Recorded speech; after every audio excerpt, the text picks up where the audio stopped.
with that, the selection, Deandre Ayton, the center out of Arizona, the freshman, 20 points, 11.6 rebounds, 1.6 assists per game. Great upside, fantastic physical gifts as well, effective shooter. I love his footwork. He finishes well under the rim. I mentioned the knock on him a little bit, the basketball IQ, the fatigue, the mental capacity at the end of games, but he's a freshman. I disagree on low basketball IQ. I think he has a high basketball IQ. It's just about him actually trying at the NBA level when he's going to. But look, the dude is built like a Greek gladiator. He's absolutely massive. He looks like Dwight Howard or Patrick Ewing coming out of the draft this year. Like you said, he's a great finisher around the rim. He can finish with both hands. I think he's a better shooter than people give him credit for. I think he will eventually be able to shoot threes.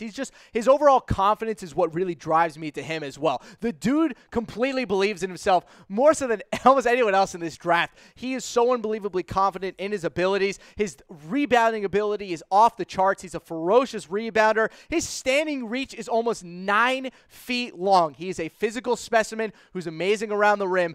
Do not get in his way. If he is going to dunk on you, you will burst into pieces. I love this pick for the Suns. I would rather them take DeAndre Ayton, Luka Doncic, but by no means is taking DeAndre Ayton #1 overall a bad pick. What about bust potential with Ayton? I'm seeing a lot of comments right now that maybe it could happen. Now, I did make a promise before the show that I would go positive first and then with the negative. So now the negative with DeAndre Ayton is that he just doesn't have great defensive instincts. Not even from an effort standpoint. He just doesn't seem to really know what to do with a lot of the time. Now, credit, at Arizona, he was playing next to another center, and I think that really hurt his overall ability to understand defensive rotations. But I think that Ayton in the NBA, as a pure center, he's going to play center, the 5. I think that that's going to allow him to mature as a better guy in a defensive rotation. But again, he can't play defense. Like, going into the NBA right now, he's a bad defender. Bad defender right now. So they got to get that fixed up. Centers who can't play defense in the NBA usually don't last long. Go ask Jahlil Okafor. Sorry. All right.